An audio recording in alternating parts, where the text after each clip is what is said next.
All right, good evening. I am recording chapter 5, part 1, membrane structure and function. So, we are going to be learning about some of the processes that take place within a cell, doing some labs on it.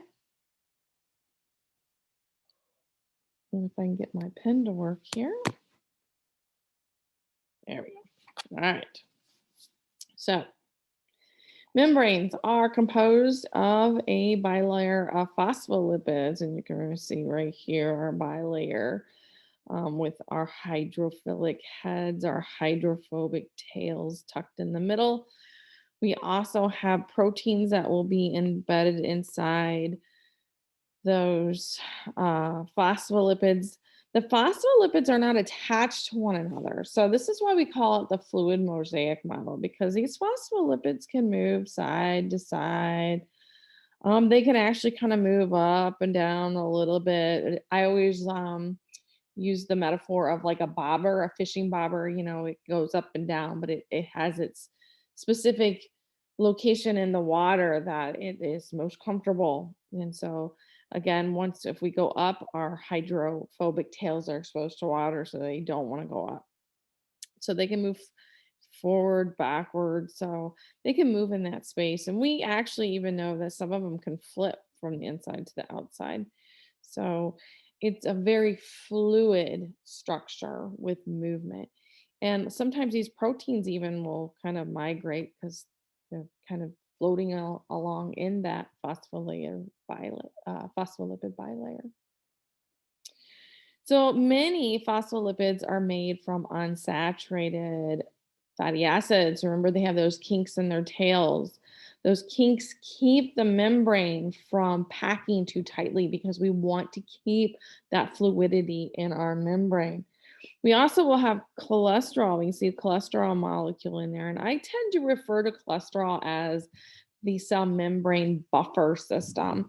It prevents the membranes from getting too um, runny when it's warm out, and yet it keeps it from getting too thick when temperatures go down. So, again, I tend to call it a buffer because it prevents fluidity changes. Right. I know poor cholesterol always gets a bad rap, but in this case, it is a very useful. Actually, we use it for many different things in the body. I mean, right here, we're talking about it being a membrane buffer system, but we've also talked about it being used for steroids, right? So, cholesterol is not all bad. We also talk about different proteins that are in the membranes. There are many different. Here's just a few of them. So, we can talk about our receptors. So our receptors, they receive a chemical message. Some may actually receive that substance and break it down. So it may be enzymatic. All right. So receptor, like I said, usually binds and sends some kind of message to the inside of the cell. We also have channel proteins that's going to allow things to go in. Sometimes they allow things to go out. We have a gated channel, which is going to basically be open or closed based on a system, a system of signals. So that's why it's called gated. We also have some proteins that have some ID tags on them so that your body identifies that cell as self. And then we have some that are going to use to help bind to other cells. All right. So we're going to have some structures that keep your cells, which is good, connected to one another. So all kinds of different functions for proteins in your cell membrane. Lots of things are going on here. So what we're going to talk about here is a little bit of the evolution concept in that for that cell membrane, for the first primitive cell, because that's what we're always asking about. We talk about the cell theory that cells come from pre-existing cells, but then it puts us biologists kind of on our heels because then it's like, well, then where did life come from? So we know that life had to occur spontaneously and self-assemble. And we actually can see this with basic structures here whether they're called coacervates or microspheres. We have different names depending on what substances they're made out of.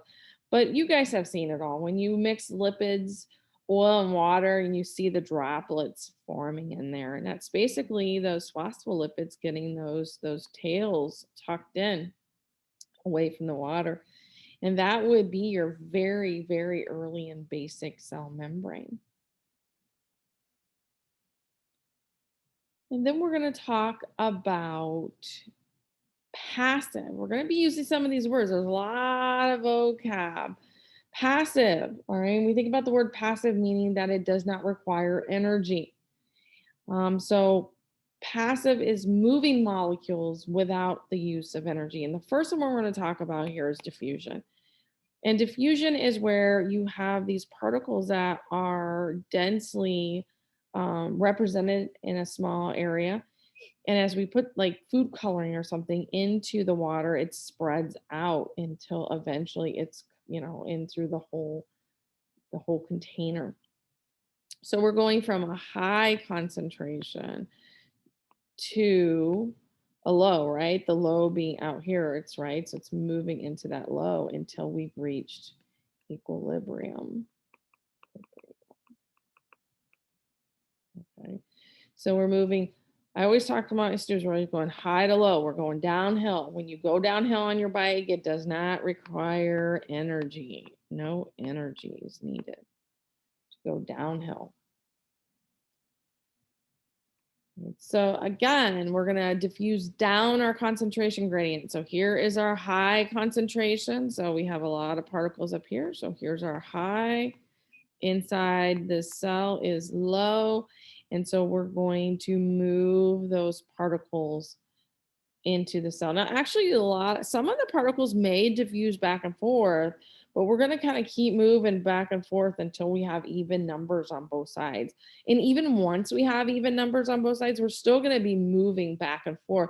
What we're saying is that there's not a big change, a big net gain on one side or the other, that we're staying somewhat balanced, right? So again, that balanced term, equilibrium. So when we talk about diffusion across the cell membrane, like I said, it does not require energy, so it's passive. We're also going to move down our concentration gradient, and you're going to see this in the lab because the higher the concentration gradient, the more the push. So it's the concentration gradient that is moving those molecules. So if you have a higher concentration gradient or a higher hill, you're going to move down faster. Versus if you have a lower concentration gradient, we're going to still move, but it's going to move at a slower pace, right? So it is that steepness of that concentration gradient that is giving that push to those molecules to move. And we're going to see some different concentration gradients in your lab.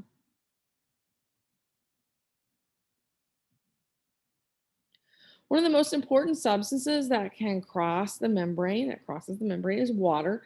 It's very important for us to move water. The problem with water is, right, water is polar and it has to get through those non-polar tails in our phospholipids. So even though water is small, it can kind of slip through those phospholipids, but not necessarily as easy as we need it to maintain homeostasis. And we're going to talk about how our cells cope with that in a few slides. So what I have here is I have a membrane. So this is a selectively permeable. We also sometimes call it semi-permeable. Either way, it is a membrane that has pores in it. Those pores are going to allow water to move. Now we can see how right here, these red balls are solute. And so with our solute, they don't fit through. They don't fit through the pores. So again, in order to maintain dynamic equilibrium, we've got to make our concentrations equal on both sides. So that's what we're going to talk about. Osmosis is the movement of water. It is the diffusion of water. You need to know those definitions. So if a membrane is permeable to water, but impermeable to the solute, which means the water is small enough to get through, right? So notice we have a nice balance here, but the solute isn't. So if I had some huge solutes in here, what I'm saying is that even though I might have more concentration over here, they are too big and they will not move. So we have to try to find another way to find balance. Right. So here is an example of this. So here we have our semi-permeable membrane. Notice the purple spheres here. So that's your solute is way too big to fit through that selectively permeable membrane. And so what we're going to do is notice the water starts off evenly on both sides. So what's going to happen is because the solute won't move and the water can, the water is going to move in here to try to dilute my solute. It's kind of like if you put too much sugar in your coffee, you can't take the sugar out. The only thing you do is add more coffee. So that's what we're doing. We're adding more water over here. Now notice the levels are changing as the water is coming in here to dilute it, right? But we're going to get to the same concentration or the same ratio of the solute to water to reach that equilibrium. Then we're going to come to this word called tonicity. Tonicity is a term that we use to describe the ability of a solution to cause a cell to gain and lose water. And that's what we're looking at is, how do these different tonicities affect your cells in living organisms? So it really depends when we talk about tonicity, we're talking about a concentration difference between the inside and the outside of the cell. So here is a chart that's going to explain this. So you need to know the difference between hypertonic, isotonic, and hypotonic. So I always like to start with iso. Iso means equal. So what I'm saying is I have the same number. Ooh, let's do a different color. I have the same number of solutes outside the cell as I do inside. Okay, so they're equal. So I got equal water going in and out. Okay. Hyper. Hyper means that we have, and again, we're talking about the solution. Okay, we're talking about the solution that the cell is sitting in. So when I say it's hyper, I'm saying I have way more solute on the outside. I'll put a couple dots in the inside, but I have much more outside. I always think of hyper like if you give kids a lot of sugar, it makes them hyper. Sugar is a solute. And because I have so much solute, it could be sugar out here, the water is going to come out to try to dilute the solute. Always find water follows the solute. So in this case, we're going to dehydrate or shrivel up our cell. Now hypo, so we have more solute. Ooh, I can spell sometimes. Solute. We have equal, right? Equal solute.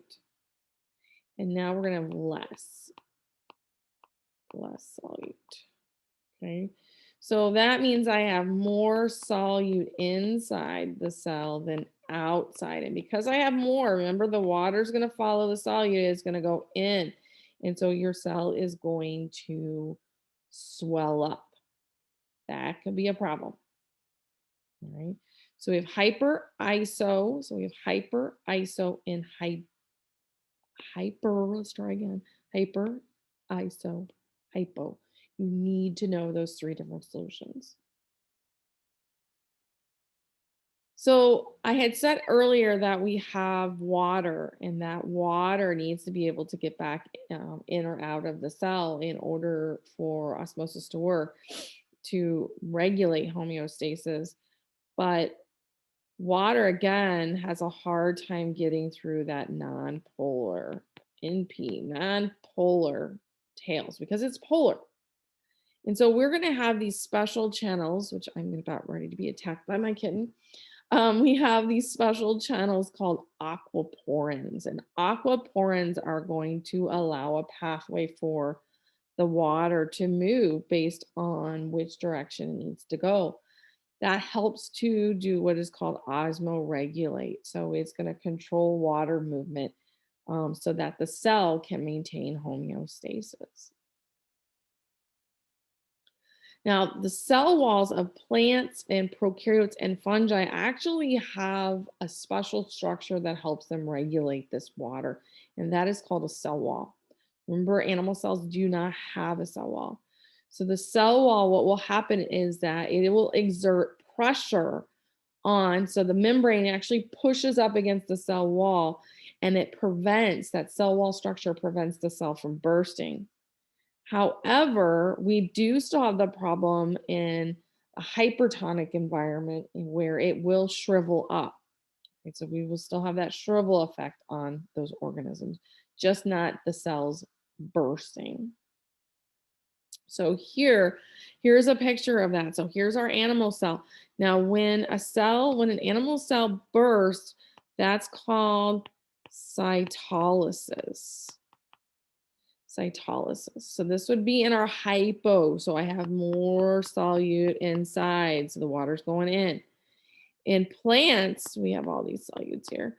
That's a good thing because again, it makes those plants, it helps the vacuole push up against the cell membrane and it makes it nice and what we call that word turgid.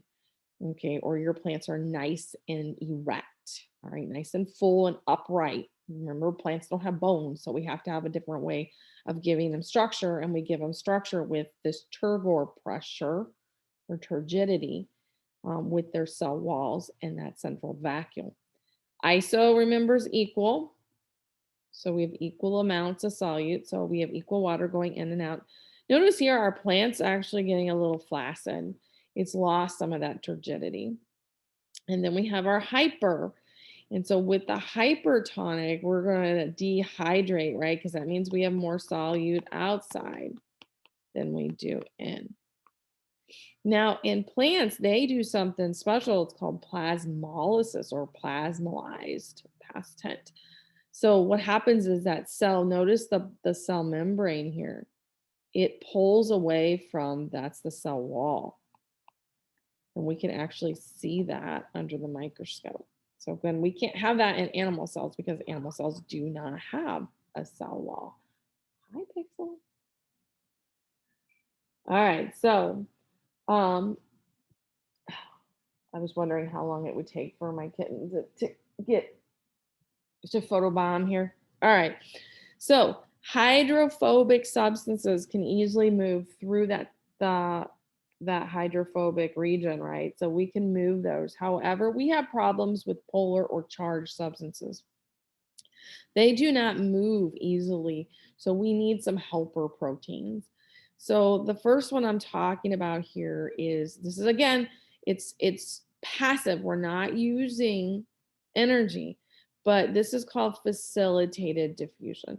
So if you're a facilitator, that means you're speeding up or helping a process.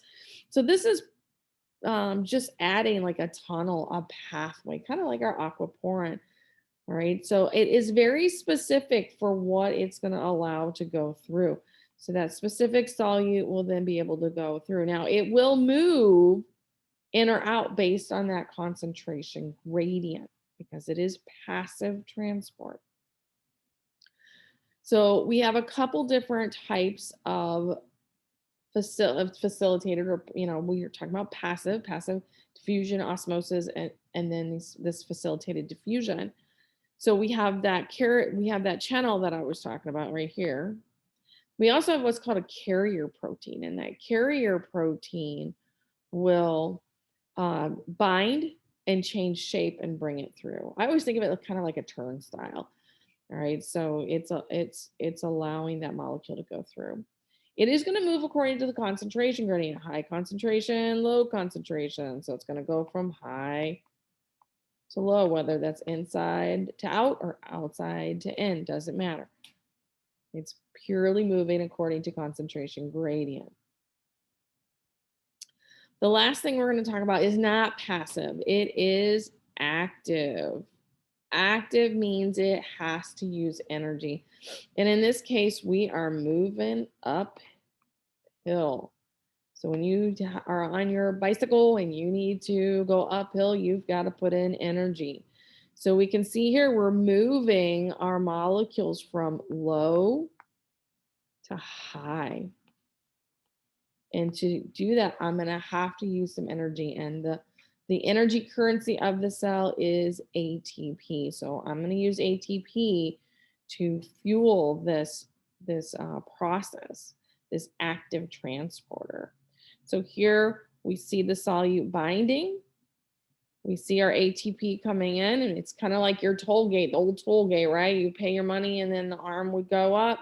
It changes shape and then it moves the substance. We often call that the substrate, what it's moving or binding to into the onto the other side of the membrane. It doesn't really show you here if it's moving it in or out of the cell. Each particular active transporter has its specific direction. And then it will release the phosphate group here and change shape and be prepared to move the next substrate into the highly concentrated. We'll just say out this one, we'll say it's outside the cell. So we're going from, again, low to high, uphill.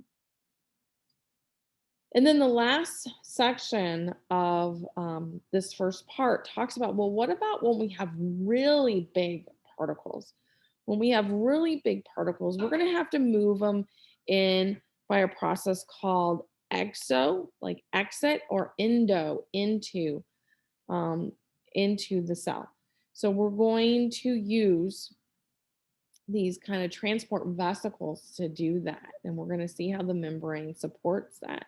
So exocytoses are used to move things like proteins and huge polysaccharides.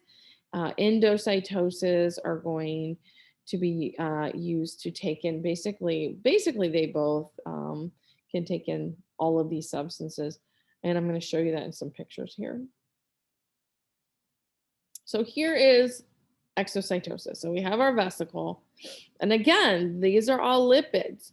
So it's kind of like if you ever blow bubbles and you have two bubbles collide and make a bigger bubble. So when this collides with the membrane, it fuses with it. And then we use that term uninvaginates. So it unfolds here and dumps its contents out. This could be proteins that we made during protein synthesis that we are exporting out of the cell. And it could be other things too, but generally it's proteins. Endocytosis, well, we have three that we're going to talk about. So the first one is phagocytosis, and this is going to be used by taking kind of like extensions of the cell membrane out and wrapping it around that substance that we're going to take. So this is kind of like we usually call phagocytosis cellular eating. Pinocytosis is we would refer to as cellular drinking. It generally takes in fluids. And it works very much so like our exocytosis, but backwards. And then we have receptor mediated, and I'll show you that one on that slide. So here we have, those are those pseudopods. So we're going to kind of reach out, wrap around, give it a big kind of like hug it. And then we're going to take that vesicle in with those food or other items. This one, notice how we kind of pinch down or we invaginate, and then we bring in those particles and form our vesicle. So you can see that here. They're showing you the inside of your small intestines. So your small intestines does a lot of this as it's bringing in your food that you have broken down. Here, this is actually showing you like an amoeba wrapping around, or it could be a white blood cell, any of those single cellular organisms that they kind of wrap around and take in their food. And then we have what's called receptor mediated. Now, receptor mediated have these receptors sitting on the membrane. It binds to a very specific molecule. And once it binds, they kind of aggregate. And it's kind of like if everybody was to stand in the middle of a trampoline, and then it kind of pushes the membrane down, and then they will form that vesicle and bring that in. So they're looking for specific molecules. Right, so that is it for the first part of chapter 5. I hope this was helpful. If you have questions, of course, you can get a hold of me. There will be some, hopefully, some extra videos for you guys to watch to help you understand these processes, and of course, a lab. All right. Take care, and I will see you in the next video.